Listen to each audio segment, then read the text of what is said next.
Assalamualaikum warahmatullahi wabarakatuh. Jumpa lagi dengan channel Elektro Tekno.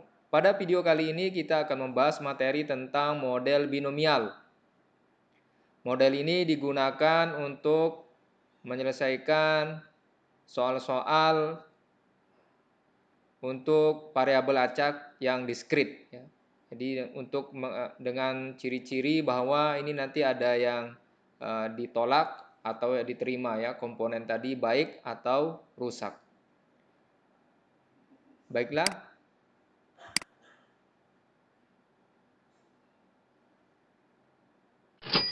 silakan di-subscribe bagi yang belum subscribe channel ini.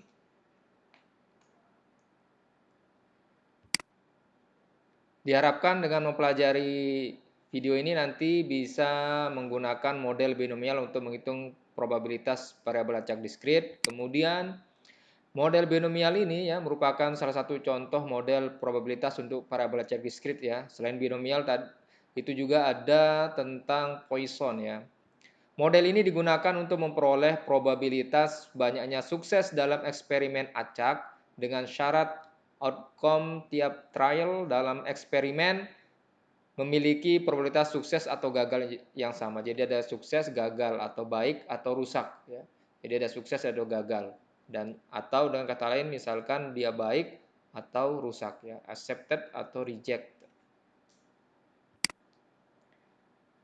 Ada beberapa persamaan yang bisa kita gunakan untuk menghitung ini adalah ada fungsi massa probabilitas PMF, kemudian ada fungsi distribusi kumulatif CDF, dan ada perhitungan menggunakan faktorial.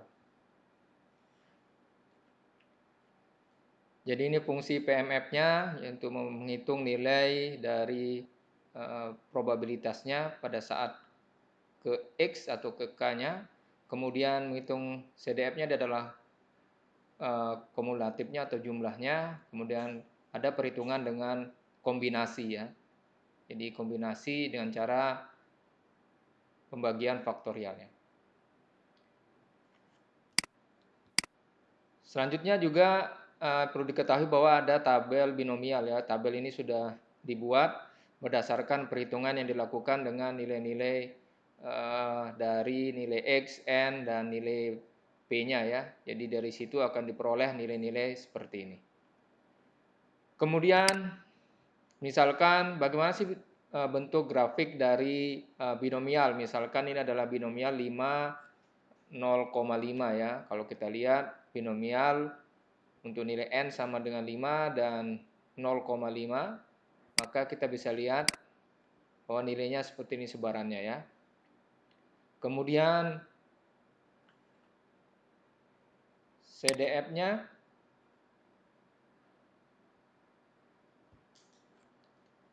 nilainya akan terus naik, CDF-nya, ya.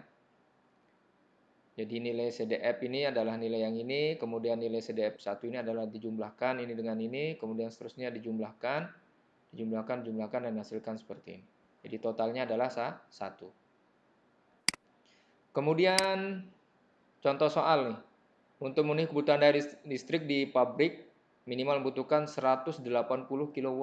Ya, jadi 180 kW digunakan 3 generator dengan kapasitas masing-masing 100 kW. Jadi kalau tiga-tiganya nyala maka ada 300 kW.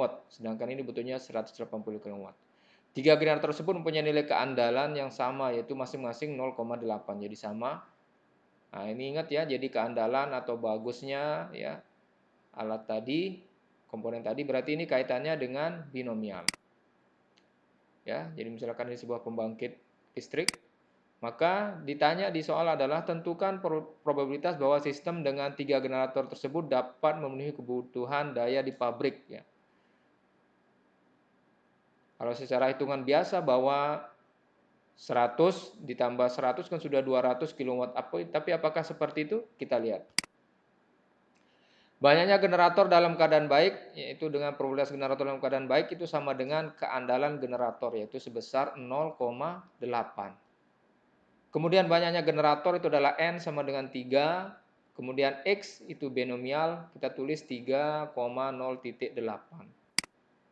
Sehingga PMF dari X itu untuk nilai keandalan generator apabila tidak ada yang hidup, 0, 1 yang hidup, 2 yang hidup, dan 3 yang hidup.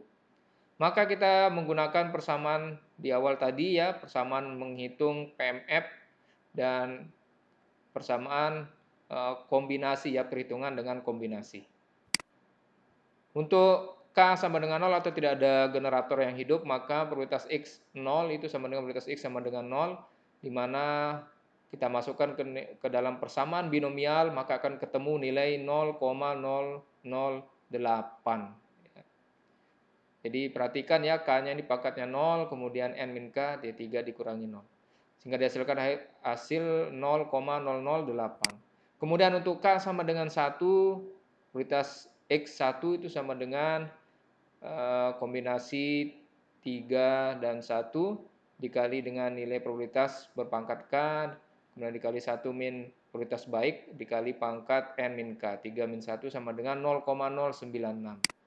Kemudian K sama dengan 2 diperoleh hasil 0,384, K sama dengan 3 diperoleh hasil 0,512. Jadi urut ya, pangkatnya itu dikurangi 0, dikurangi 1, dikurangi 2, dikurangi 3 sesuai dengan nilai K-nya. Selanjutnya, bagaimana fungsi distribusinya? Maka fungsi distribusinya kita masukkan, ini berdasarkan nilai yang tadi ya, 0,08, 0,096, 0,384, dan 0,512 kita masukkan ke dalam fungsi stepnya UX, UX min 1, UX min 2, dan UX min 3. Sehingga kita bisa menggambar PMF-nya bahwa nilainya akan terus naik. Dan CDF-nya ya, kita bisa lihat nilai CDF ya, dengan terus akan naik, akan mendekati 1 ya.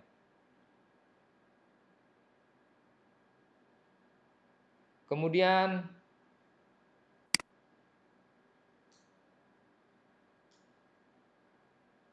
bagaimana dengan solusinya ya? Solusi dari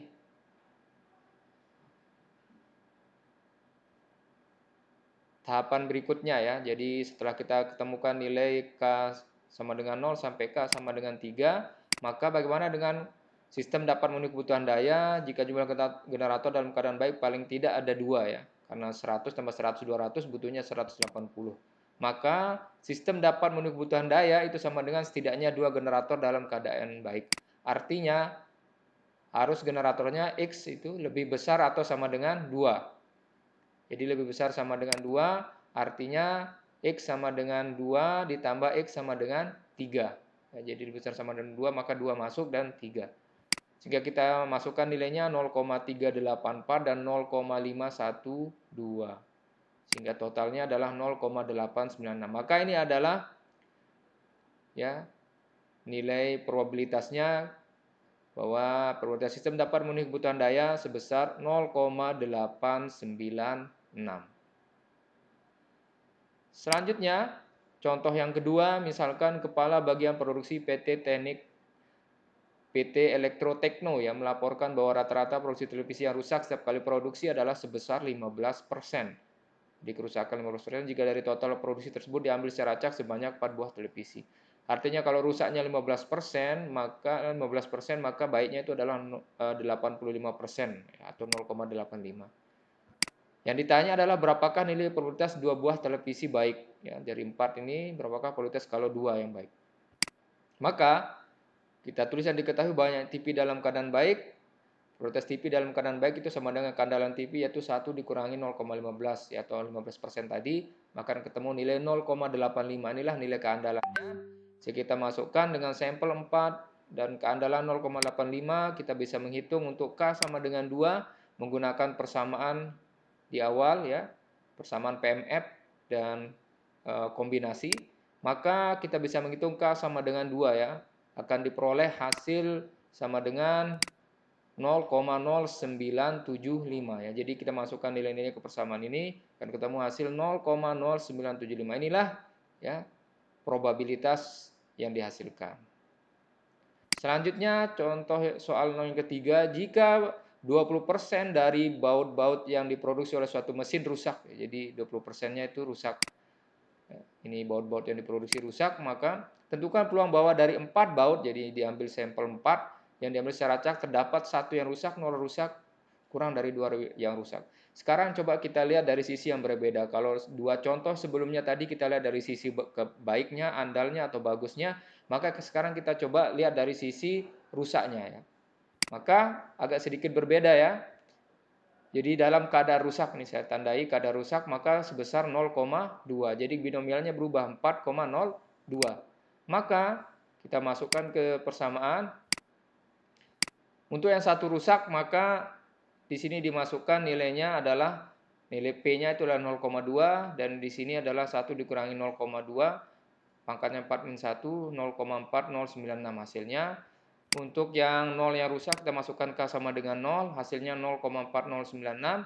Kemudian yang ketiga kurang dari 2 yang rusak ya. Jadi kurang dari 2 yang rusak artinya X sama dengan 0 dan X sama dengan 1. Ya udah kita tinggal jumlahkan K sama dengan 0 dan K sama dengan 1 sehingga ketemu hasil 0,8192. Jadi kita coba melihat dari sisi yang berbeda ya. Jadi tadi dalam keadaan baik-baik semua, sekarang kita coba lihat dalam sisi rusaknya ya. Jadi agak sedikit berbeda, jangan sampai Anda terkecoh. Jadi hasilnya 0,8192. Kemudian kita bisa simpulkan bahwa model binomial digunakan untuk menghitung probabilitas banyaknya sukses dalam suatu eksperimen ya. Jadi probabilitas sukses. Model binomial dapat digunakan bila probabilitas sukses atau gagal tiap eksperimen memiliki nilai probabilitas yang sama ya. Jadi harus sama ya. Untuk tugasnya ya jadi 2.3.2 ya. Yang pertama tentang penggunaan sound system, kemudian yang kedua tentang alat-alat elektronik. Silakan Anda kerjakan. Kemudian referensi yang saya gunakan ya. Ini dan demikian video pada kali ini. Silakan komen, like, subscribe channel ini bagi yang belum subscribe. Terima kasih, sampai jumpa lagi di video-video kami berikutnya. Assalamualaikum warahmatullahi wabarakatuh.